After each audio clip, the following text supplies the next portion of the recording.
Hello, everybody. This is Teen Title Talk with Erin.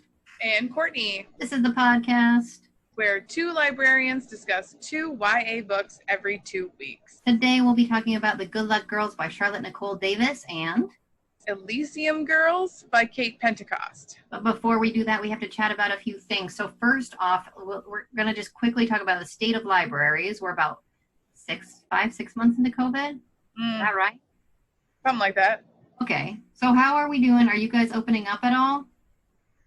We are this past week, we had our first appointments, but they were by invitation only because it's sort of a soft open, just like working out all the kinks. Okay.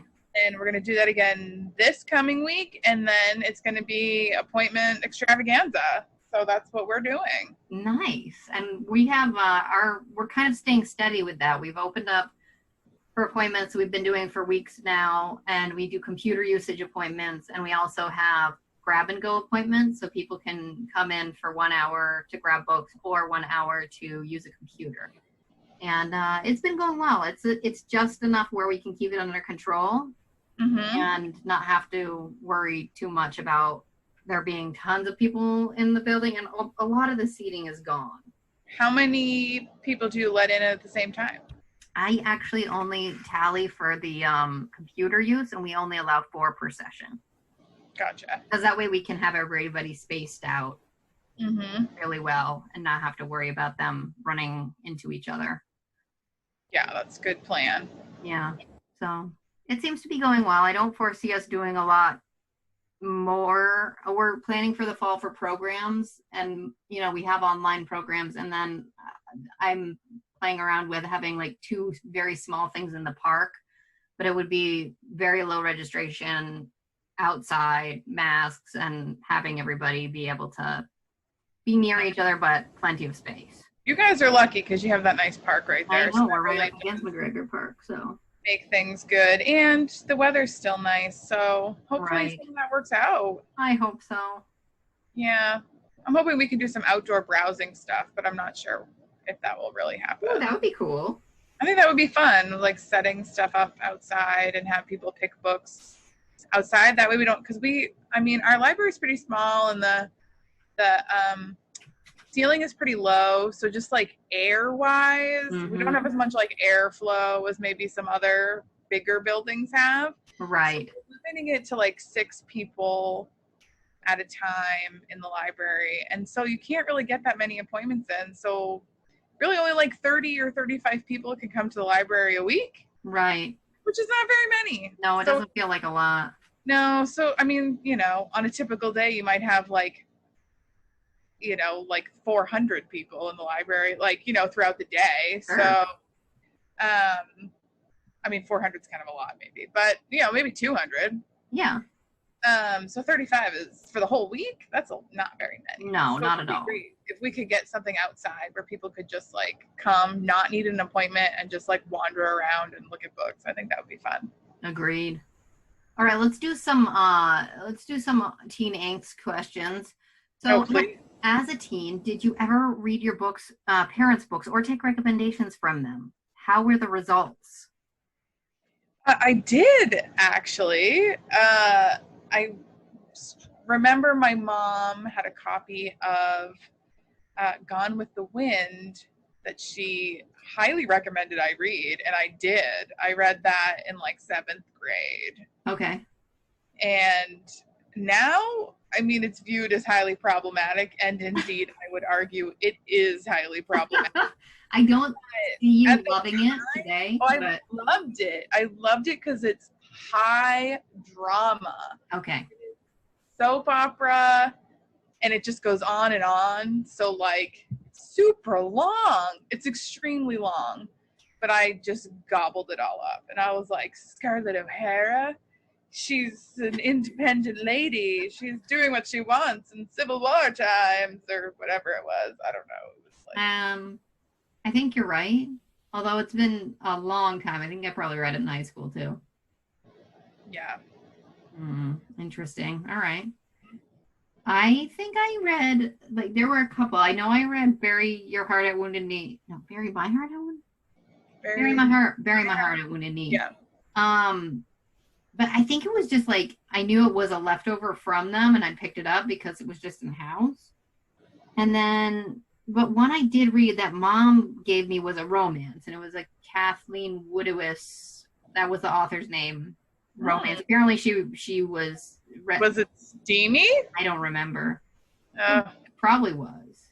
I would have loved that. I would have too, but maybe it wasn't steamy enough. I don't know. It didn't grab my attention. Oh, yeah.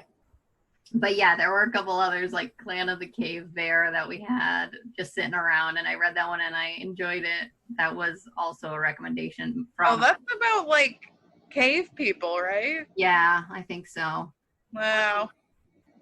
Yeah, mostly, I think they were mostly Mom's old books. Dad wasn't a huge reader, so he didn't really have a library that came with him, you know?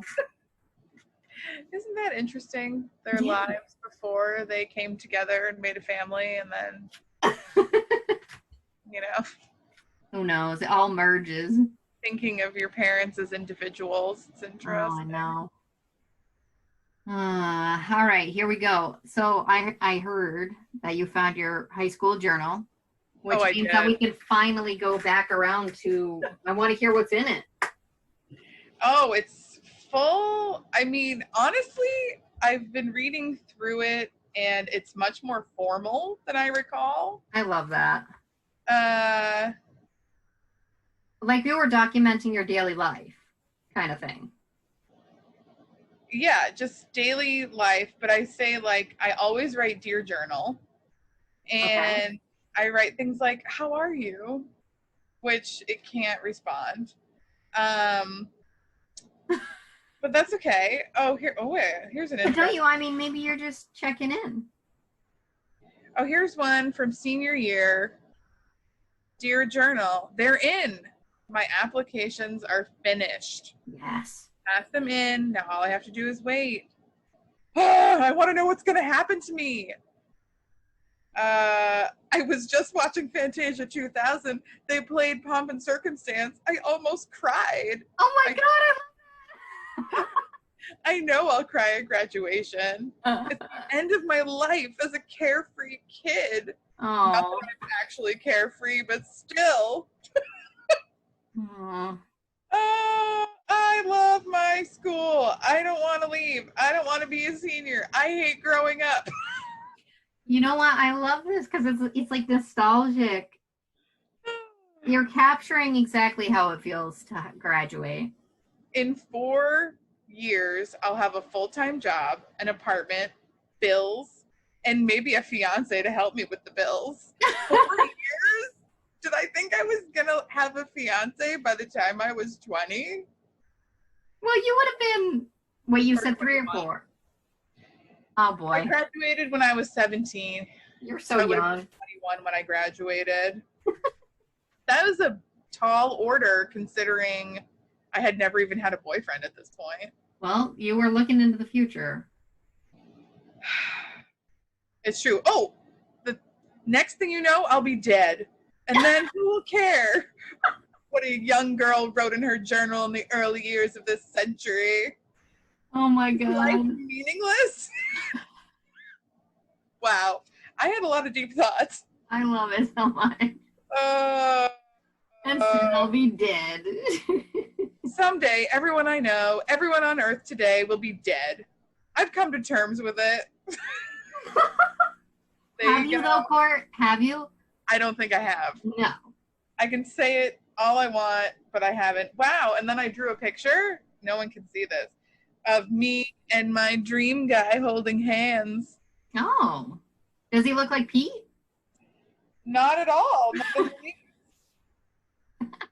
And then I write about how I'm in love with a kid at school named Chris. I love it. Oh my God. Wow. Yeah, so that was me amazing. in a nutshell. I love it. I don't think I've changed very much. Well, yeah, I had the same thing, except mine was so much more dramatic, but there are some core things remain the same. So, this is so dramatic. My meandering subconscious always seems to trip me up. I could listen to music like this forever. The voice turns me into water. and I can barely write. And then the nostalgia sets in, and I see all of those faces that have let me pass along their journeys long enough to stay for a little while. I am content with that. I'll be missing you. I always do. I have no idea what that means. Maybe it's about death too. Could be. Maybe. You're feeling our mortality. Just a little. Sometimes you may think you've lost me, but what you don't know is that I'm always here. I just like to be a crazy loner most of the time. Some days I enjoy companionship, but other days I need to go outside and breathe. Breathe the sweet pain of the lonely. And I feel my toes go numb. I like to feel water rush over my feet and come up to the back of my eyes. I am a lover to solitude and my daydreams. I come back and the world disappoints me. No, not you, just the world in general. Again, I have no idea who I'm talking to. But I'm going to create something I'm going to create something from this formless ink. Oh, you have the writer's desire to be over dramatic. Beautiful. I think it's a little to be over dramatic, but I do still like to have some solitude. Well, I think that's a great observation about yourself. You knew yourself. That's right. At least even though I had to be very saccharine about it, I did know that about myself.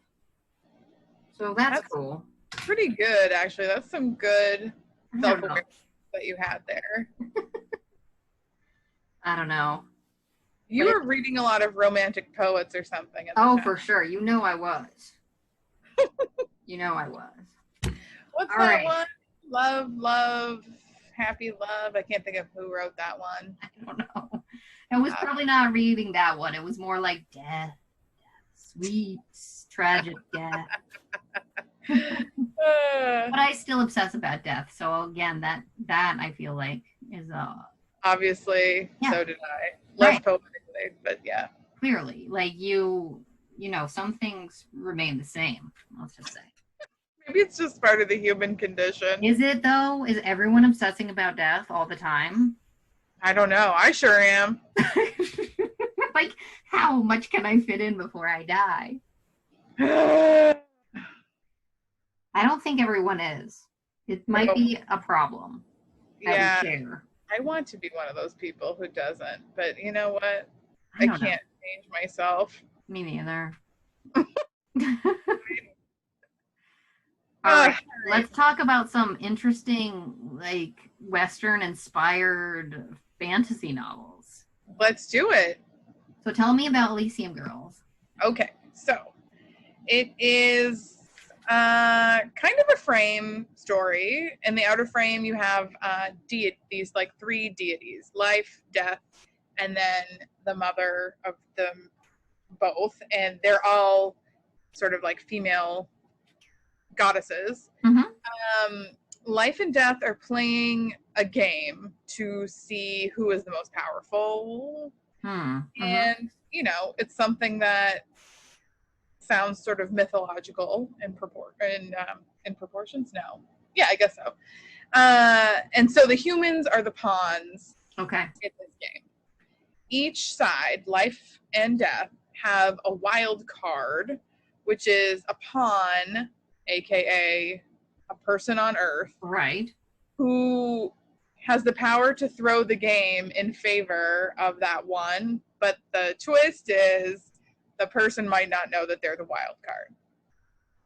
So the inner frame, so that's like sort of what's happening on the outside. What's happening on the inside is the actual game and the people who are in it. And that is the Dust Bowl town of Elysium, Oklahoma. Okay. Who exists during the Depression in this like desert vacuum where they have these like high fortress walls that are literally built out of the dead bodies of the people who have died in the town. And it's very dry, it's very arid, it's very like, feels very depressed and hopeless.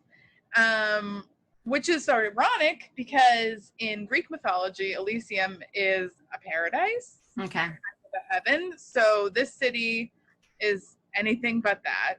And Sal, who is the protagonist, has something special about her. She has magic. She's a witch. And she is about to learn how to harness those powers to save town, save Elysium and all the people in it. That sounds fascinating. Yeah. All right, and I read Good Luck Girls, which is a Western-themed fantasy thriller that has an all-too-real shade of sexual violence that it's like built upon. Clem, Aster, Tansy, Mallow, and Violet are girls at what's called a welcome house, a place where important men called brags come for a good time. The girls are sent to this welcome house mostly in youth, sold there, and they bide their time in training until the day that they can become sundown girls. At the beginning of the story, Clem has just come of age, and her first experience, it's just rape, like let's call it what it is in this case. This first experience with a brag scares her to the point where she retaliates by hitting him over the head with a lamp and swiftly kills him. So, you know, it's really gritty going in, really scary stuff. And then she kills him, and that sets the story in motion. Clem, Aster, and the others have to hatch a plan to escape the welcome house because this is like the ultimate wrongdoing. Wow. Well, it's not that easy to get out. First of all, there was Mother Fleur's, I think they're called Raveners, and they can basically get into the mind and like control them because it's fantasy, right? There's these fantasy elements. And secondly, the only person who can go out the door has to be marked as a brag who came in the night before and paid. And luckily, the girls have his clothes, and with a little work, they also have his hand where the mark is. And soon they are able to escape, get out there, and then are on the run in a place that's called, I think it's called the Scab. So then that's where the majority of the story takes place. Ooh, so does it actually... Is it a real life setting? Like, is it takes place in Nevada or something? No. If it is, it went over my head, or I was too just startled and troubled to pay attention to where it actually is. Like, evokes the Western without actually. Yeah, and they're called like dust bloods, the people who are like low down, like the Welcome House girls. So that it's very dusty. It's got Western themes, which I'm sure we'll talk about. Yeah. So let's talk about yours first. Let's talk about covers. Can you describe your cover and what's the vibe? Do you think that it matches, like the inside matches the exterior? So the cover is really dynamic. It's got a young woman in a cowboy hat riding this giant metal mechanical horse, and the horse is like rearing up on its hind legs and also spewing fire from its ribs. So it's a lot. It's dark, it's kind of eerie, she looks really powerful on this like flaming horse. Yes. So that's very cool, I think. Does it match the interior? Yeah, definitely in parts I think it does. Because you get a lot of riding across the desert, lots of girl power. I mean, it's like an actual gang of girls who like are gonna save the world, essentially. Gotcha. A little bit I was underwhelmed with the actual horses, which I was kind of surprised about. And the only reason I was underwhelmed is because they require magic to run. Okay. So like someone invents them, creates them out of all these like cars and scrappy trains and stuff that they find in the desert from the before times. Okay. But to actually make them work, they need the goddess's magic, essentially. So I was kind of like a little bummed. You wanted them to be living, breathing mechanical horses. Yeah, I don't know, for some reason I wanted that to be there. Even though I appreciate the magic element, I just felt like it would be cool if it was in this magical world, but they were like sort of fighting magic with this like sort of science-y thing. But it's okay. It's not that story, so it's fine. Right. Well, you're talking about a lot of like thrilling moments. What was your favorite scene? There were a lot of thrilling moments and a lot of twists. Okay. But there is a lot going on. So I think my favorite scene happens very early on when Sal first recognizes that she has magic powers at all, because for a long time, ever since she was like 9 years old, the whole town has hated her because she had these visions of rain. There has been no rain. The Dust Bowl is a huge drought. So she had visions of rain. She told everyone it was going to rain. She felt it. She smelled it. Like, you know, the smell of rain. Sure, and, I love it. So she got super excited and got everyone else excited, and then it never happened. So it was this kind of like boy who cried wolf. Now everybody thinks she's a liar or like is wanting attention or something. Mm-hmm. So by the time this story starts, she's basically just kind of like an outcast that nobody wants. And her mom has died, so she has no family. And she doesn't know that that vision she has is part of her powers and that she's actually a witch, until the woman who runs the town and is trying to keep them afloat and make them win this game, this unwinnable game, Mm-hmm. Names Sal as her successor. Oh my and gosh, so then, okay. She's the chosen one. She's the chosen one, and everyone's like, oh, her? We all hate her. And so then it's sort of this like witchy montage of like reading spells and learning things. But that first moment when like she's called out as having this specialness about her, and then her learning to use those powers for the very first time, I think that was my favorite. Interesting. So, okay, let's get something straight. As I've been listening to you talk about the story, you've got like the whole outside frame and then the inside frame. And then I was reading the Kirkus review, which says that it says Pentecost mixes base notes of dystopia with steampunk, punk, and mythic fantasy in Depression-era Oklahoma. So to me, that says that we're in a sort of historical fiction Earth, but with fantastical, like otherworldly and steampunk, which is old school science fiction-y elements. Mm-hmm. And then there's this whole Depression-era Oklahoma. It's a lot. Even when I was just reading about it, I was like, wow, a lot is packed in here. So, be straight with me.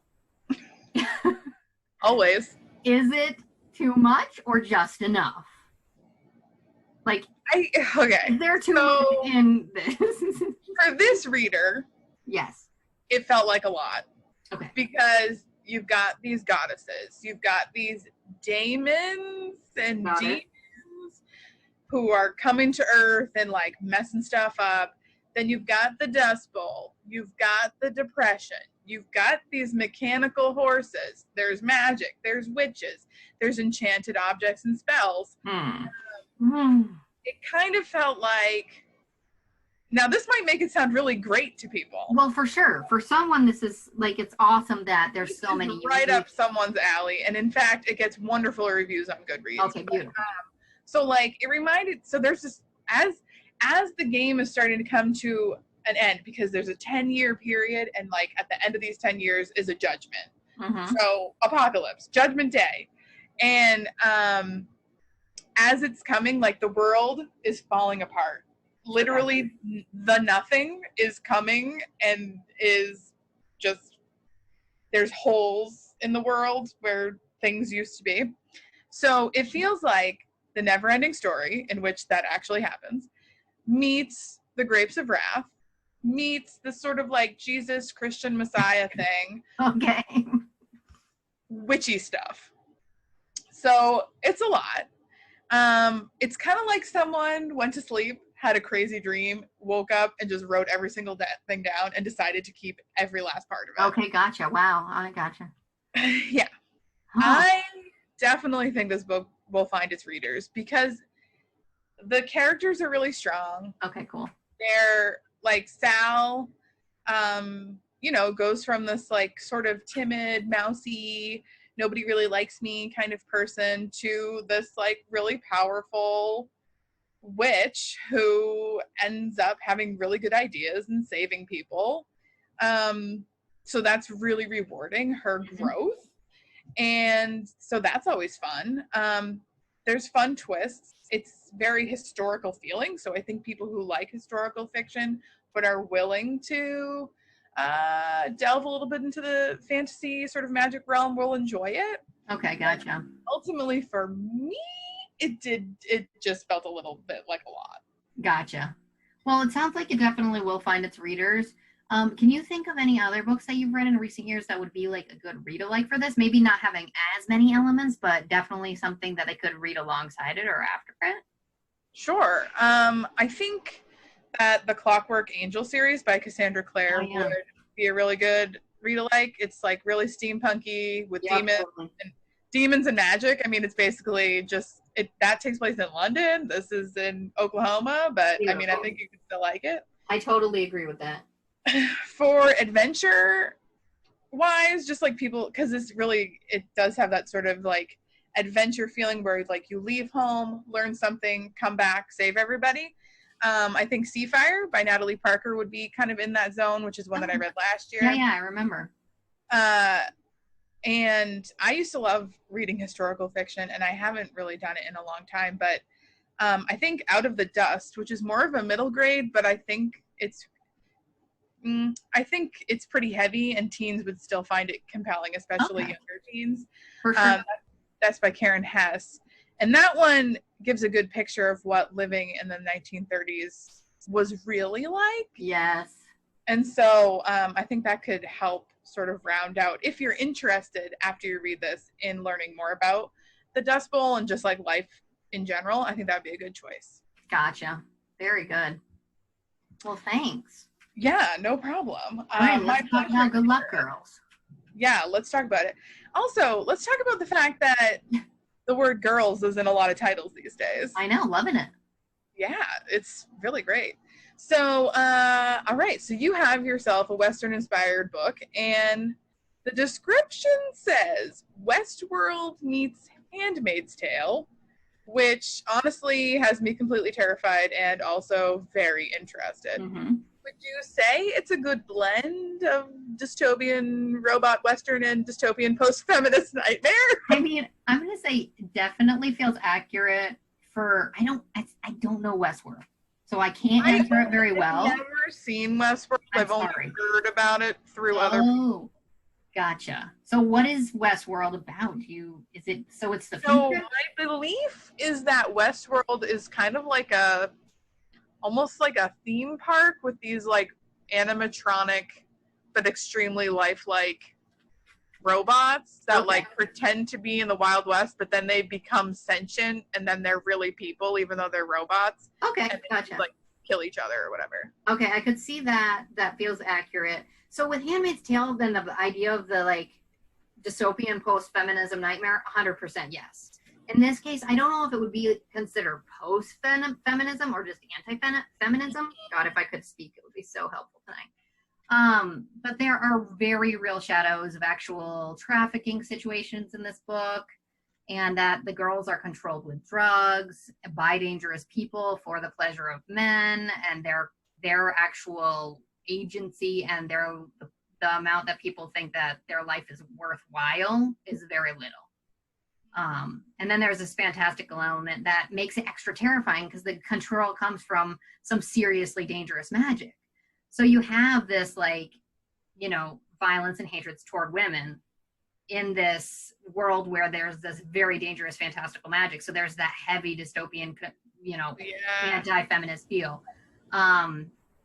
But the Westworld one's harder for me to get a grasp on, but definitely Handmaid's Tale. Maybe it's just like setting and like. Yeah, probably, especially if they're let loose in the desert, because that's the whole like most of the book. Once they're out the door of that horrible place, they're still in danger, and they're on the run. So that's probably where that comes in. I think that's a great description. Can I ask a follow-up question to that question, which is, so like in Handmaid's Tale, it's not every woman that's forced to like be one of these childbearing slaves. It's like there are upper class women who have some relative freedom. So I'm curious about in this one if there are like class levels. Oh yes, and also we're not looking at the cover.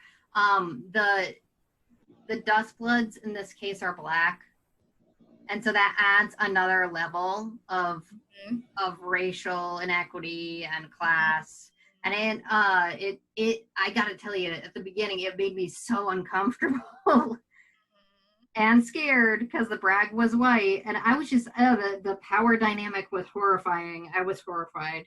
Oh So my God. that's in there as well. There's some serious commentary going on, and it's wrapped up in this sort of Western vibe, fantastical thriller. It sounds really serious. It very much is. So speaking of seriousness, though, like, this sounds like a great recipe for revenge, and revenge is, I think, a common theme in Westerns. So I wonder if there's any of that going on in Good Luck Girls. So there is, but they're not out for blood at first. In fact, they really are out on the run, and any blood drawn and violence happens as an act of defensiveness.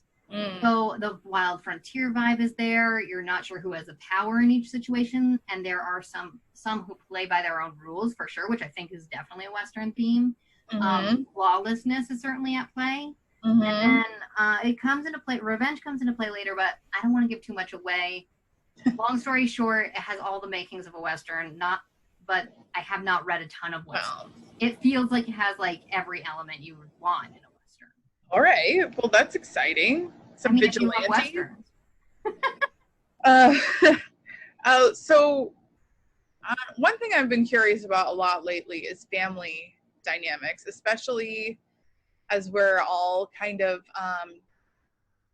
trapped, for better or for worse right now, COVID times, pandemic, with our families. So I'm interested in sort of that idea of closeness, both relationally and also physically, and making your own family when, like, the one you have is either out of the picture right because you want them to be, or because you've been forcibly removed from them. Yeah, so at its heart, I mean, I think this is 100% a sister story, which is why I picked it up. I was like, I can tell this is a sister story by the description.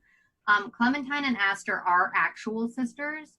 They were sisters before the Welcome House, and, they knew each other's old names, and then that gets stripped away at the Welcome House, as does everything else, really. But you can definitely see their bond. It's Aster's desire to protect Clem that spurs their journey. Like, when Clem kills the brag, Aster's the first one she goes to, and Aster's like, here's what we're going to do, and takes control of the situation. Ooh. But then they bring along Tansy, Mallow, and Violet, too. Violet's the hardest to get along with. She's definitely a little different, and she is on the fairer side as far as skin tone. And it makes her, so she had like a kind of a different set of rules while she was at the Welcome House. And at first, it's really difficult to trust her, but then they kind of go in with we're all in this together attitude. And then once they're out in the wilderness, it's about this group surviving together. So you definitely have a family dynamic situation there. Yeah. And a sister situation, which is what, was so nice. I felt much better once they were on the road, even though it was out in the dangerous wild. It was just like, No, but that's like potential danger, whereas like if they had stayed in the house, that's like definite danger. I feel like that's one of the lines that they say at some point. Oh. It was literally that exact, well, we would definitely be miserable there, and here we might be able to avoid it. So it's, way in the risk. Wow. Oh, man. Is it, it sounds like it's action-packed. Is it action-packed with someone who likes adventure stories? Really, so there's tons of action. So I'd say when I saw this question, I went back to the beginning, and I was looking at like all the different plot points. So at first we know they have to get out of the house because Clem has killed this brag. Then we run right into these dangerous spirits in the night, like as soon as they're out. And that takes a while to get, just with the hand situation. You're already like super tense there. Then there's these dangerous spirits in the night. Then Violet has like withdrawal because they take sweet thistle, which is this kind of drug. And so they have to go and get more in a town. Then they have to like run into the apothecary and hold them up. And then a catamount shows up. And then the guy who's following them shows up. So this all of that is like the first 100 pages. Oh my gosh. So it's like one thing after the other. You're not, if you read this, it's definitely not, you're not going to be bored. Wow. Well, it sounds like thrilling. Yeah, it was. I've seen some pretty fun looking YA Western lists lately, because it's kind of a thing right now. But and we already talked about some read-alikes, but for readers who have never read a Western, so someone like you and me, what would you say would be the biggest selling point? Like, if someone came up to the desk, and there's someone out there, I'm sure, who is like, just like some people are like, I hate country music and I don't listen to it, but then like they might listen to someone who's not pop country and be like, oh, actually I like it. Yeah.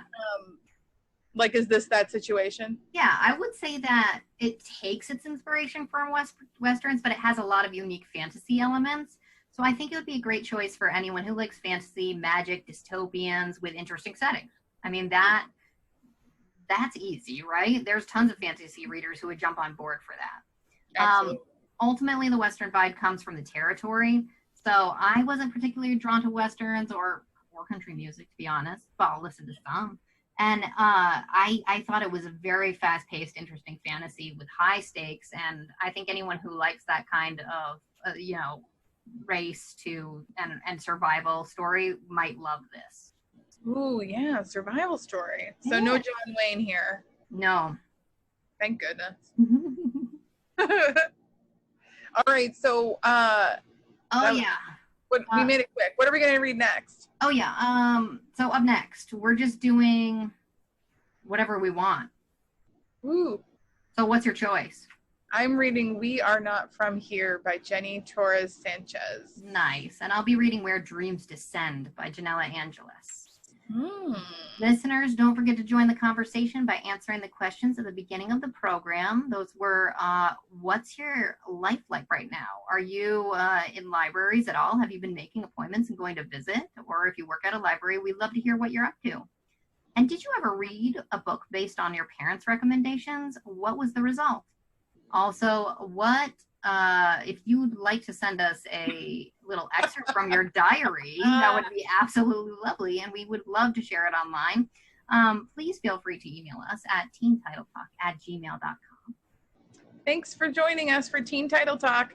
This podcast is brought to you by the Derry Public Library and Derry-CAM, Derry Community Access Media, empowering independent voices. Wherever you're listening, if you enjoyed this podcast, please be sure to rate and review. Our theme, if you have heard it in the last 5 months, was created and performed by Banded Starling. Until next time.